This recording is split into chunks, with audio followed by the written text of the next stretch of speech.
What's up, everybody? It's Jesse once again for the 22nd installment of Social School for the 2020 and 2021 school year. Um, Today we're going to cover a social skill that is probably the toughest one on the list. We're going to talk about dealing with somebody else's anger, and whether it's an angry customer, angry coworker, or an angry boss. Dealing with these things and doing it without, acting out ourselves or without getting ourselves into trouble is extremely difficult and extremely challenging. And in all honesty, kind of what we've been leading up to this whole time. And in fact, all of the material that we've covered so far will, definitely apply here. So without any further ado, I'm just going to go ahead and get right into it, dealing with somebody else's anger. Just for the record, I do not think that it's a good idea to tie a cape on anyone, especially someone who is angry. I just had to include that meme because I thought it was so funny. Where I usually start off with these social skills is we start talking about the consequences of not being either willing or able to deal with this. And in my next video, we're going to talk about, being assertive, but the consequences that happen in not dealing with someone's anger usually come in two forms. So on the one hand, if somebody's mad at you and you let them verbally or physically abuse you or mistreat you, embarrass you, then obviously that's not okay, and that's what we call a passive response. And then on the other hand, what most people usually do when people get angry with us is we get angry back. So you may have the urge to yell at a customer or a coworker. Sometimes people yell at their bosses, and so the consequences can be pretty serious. You might get fired, you could get a write-up. In really bad cases, it turns into a physical altercation, which can involve either getting beat up or, arrested on the job, which unfortunately does happen to some people. So those consequences can be pretty serious. Now, having said that, the reason why most people really struggle with this skill is because human beings in general tend to be like mirrors. And what I mean by that is if somebody's laughing around you, you have the urge to laugh. If someone cries around you, you have the urge to cry. But what that means in dealing with someone else's anger is if someone's being angry or aggressive with us, then we have the tendency to get aggressive back. And in the workplace, that is definitely not the move, right? No matter what the situation, we want to maintain our composure, we want to stay calm, we want to be able to deal with that other person's anger and not have to deal with the consequences of acting out.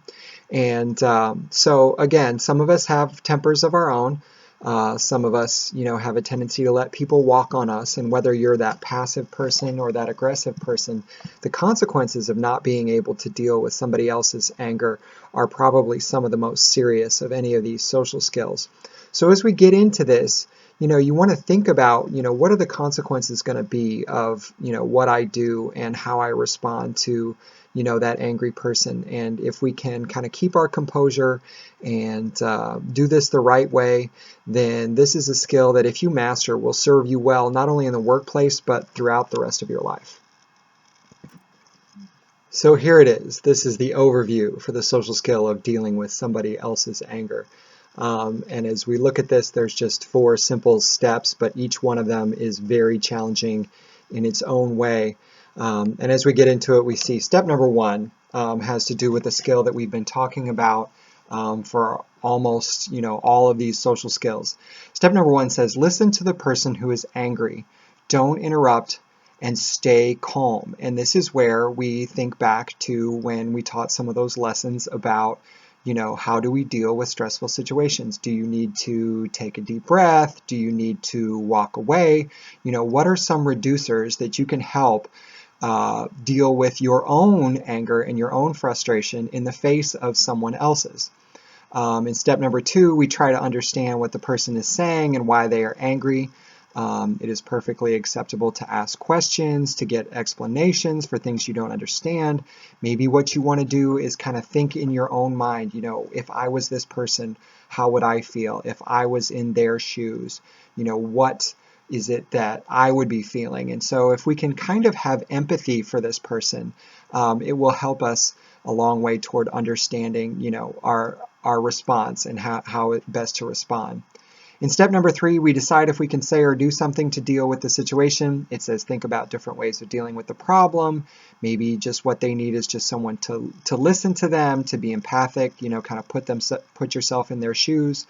Maybe what you need to do is you need to do something to correct the problem, right? So if you've made a mistake, or if your business or company has made a mistake, maybe what you need to do is correct the mistake or compensate them for that. Sometimes what you need to do is you just flat out need to ignore it, particularly when you have an angry coworker.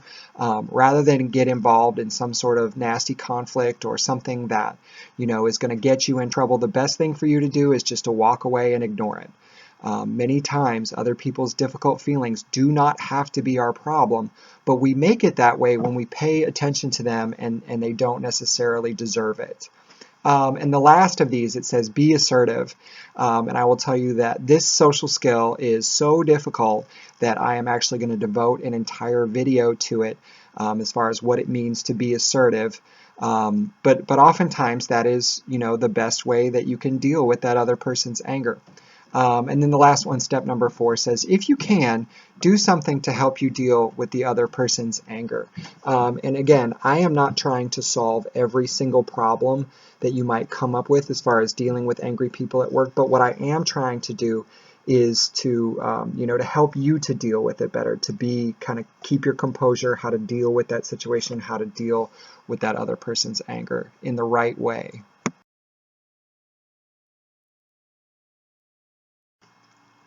All right, so step number 1 says listen to the person who is angry. Don't interrupt and stay calm. And this is going to draw on all of the skills that we have talked about so far. So listening to an angry person sometimes can be really hard. But maybe what you need to do is just take a step back, try to keep your ears open and your mouth closed for the most part.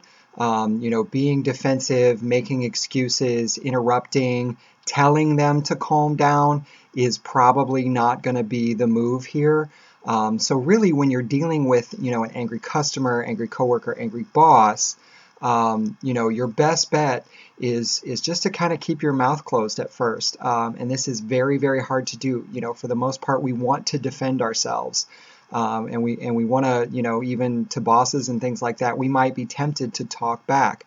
But if you remind yourself in that moment, just calm down, just take a deep breath, open your ears, close your mouth, those sorts of things, just little reminders, little positive self-talk that can kind of lead you toward, really hearing what is going on, because there's a solid chance that you may be able to fix the problem. And if you are a good listener and you show all the skills that good listeners, have, you make eye contact, you have good body language, you maybe repeat back what that person said in your own words in a calm way. Once you are actually calm enough to do so, then this is definitely the first thing that you want to do, because anytime anybody's angry, what they probably want you to do is they want you to argue, right? So they want to fight back, and it turns into a fight. And what we want to avoid here is any kind of fight in a workplace situation, again, whether customer, coworker, or boss. We're not trying to fight anybody in the workplace. And if you are, then you're probably not going to keep your job very long.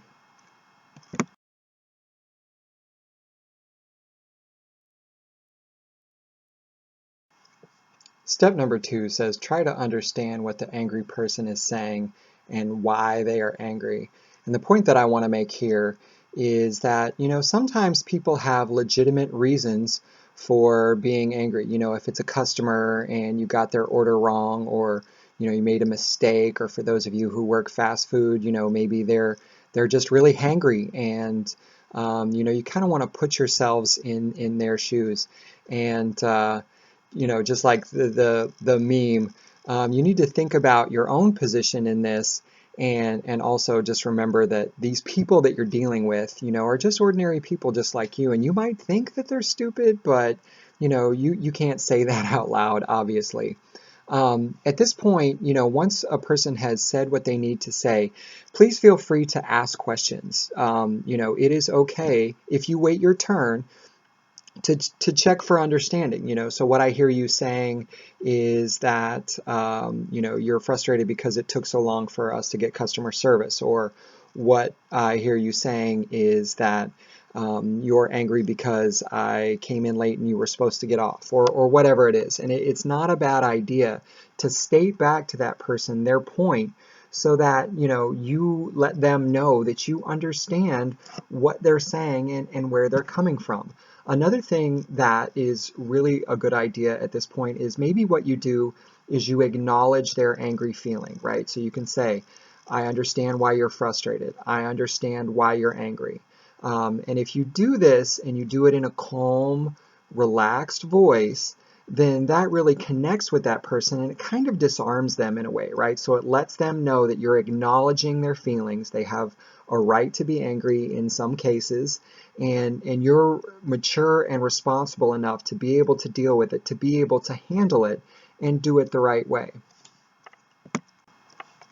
Now, just for the record, I have to say to everybody there, I am not advocating that you allow yourself to be abused in a workplace situation, right? So if someone is screaming and yelling at you, if they are being abusive, or you have a boss or a coworker who is embarrassing you publicly, and you're dealing with those difficult feelings, that difficult situation, I am not saying that you sit there and suck it up and just deal with it.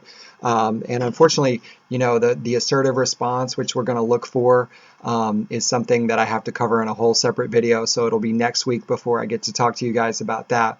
But I just want to be really clear here on the idea that, just because you're being a good listener and trying to understand does not mean that it's okay for someone to abuse you in a workplace situation. And I know that, people say that the customer is always right, but that does not mean that they have the right to cuss at you, to yell at you, or really be abusive to you in any way. And that goes also for your coworkers and for your managers as well. So you need to, as you're trying to understand what they're saying, maybe what you do is you say back to them, why they're angry, but also, eventually we're going to talk about, being assertive in this case. So I understand why you're mad, but I feel, kind of upset when you talk to me like that. And so again, this is just a little preview of what assertiveness is going to look like.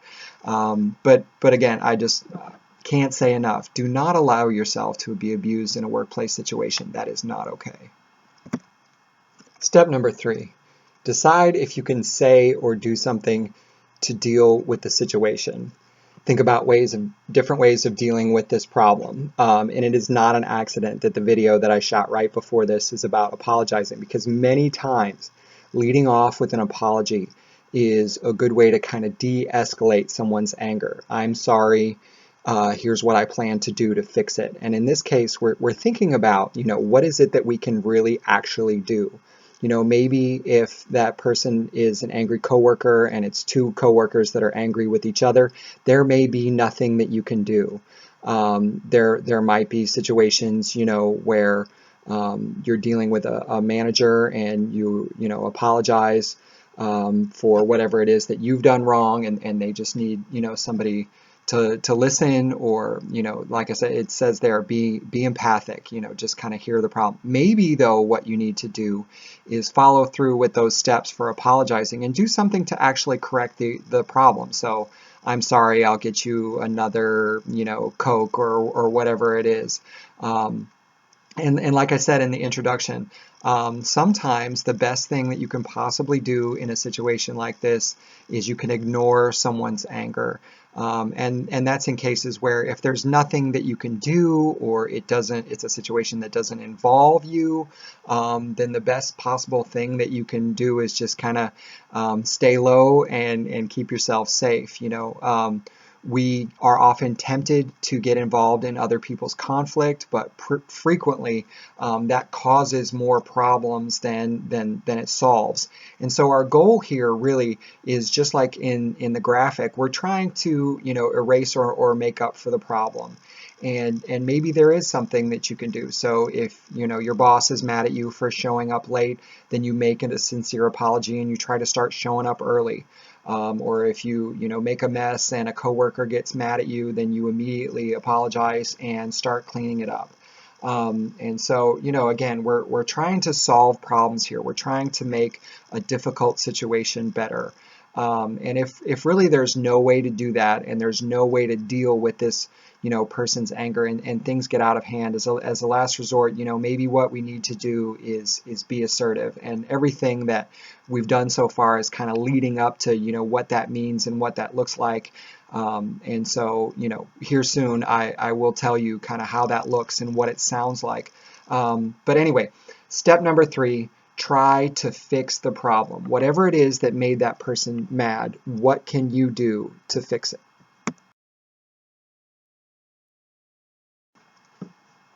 Step number 4 says, if you can, do something to help you deal with the other person's anger. And where I want to start here is it might not be possible, right? So there are some situations where you're not going to be able to deal with this on your own. And what you need to do, and in many cases this is how it is, what you need to do is you need to get some help, right? So it's not an accident that I taught an entire lesson on asking for help. When you're dealing with an angry customer, there are many times where you are not going to have the ability to fix the problem. And so you're going to have to ask a manager, another coworker, you're going to have to ask somebody for help in dealing with this.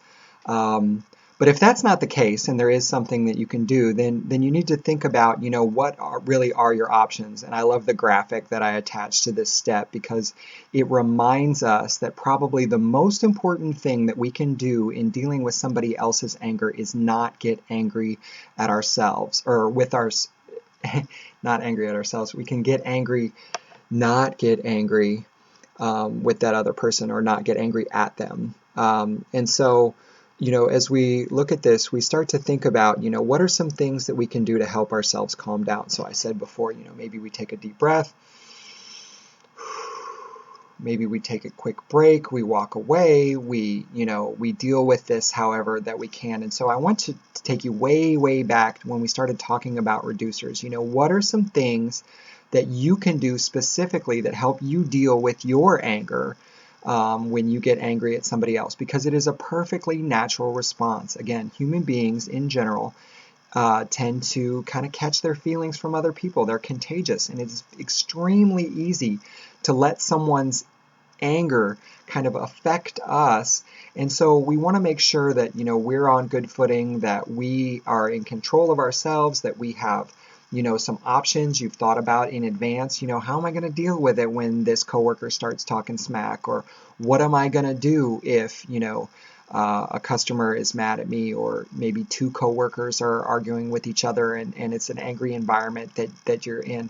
And so we want to kind of think about these things in advance, kind of game plan for how you're going to deal with it.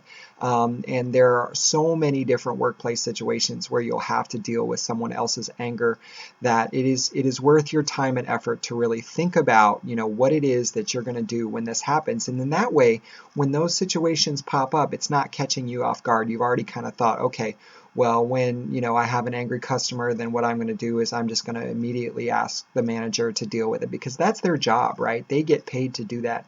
And if you are not a manager in one of these situations, it is not your job to sit there and be abused by a customer.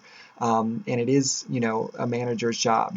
Think about it like this, that, those sorts of situations are definitely above your pay grade, which means, your company hopefully has somebody who is not only, capable of dealing with this, but also willing, and that's their job. And so in some cases, it is not your job to fix that situation. And so I'm going to wrap it up there because I've kind of hit my time limit.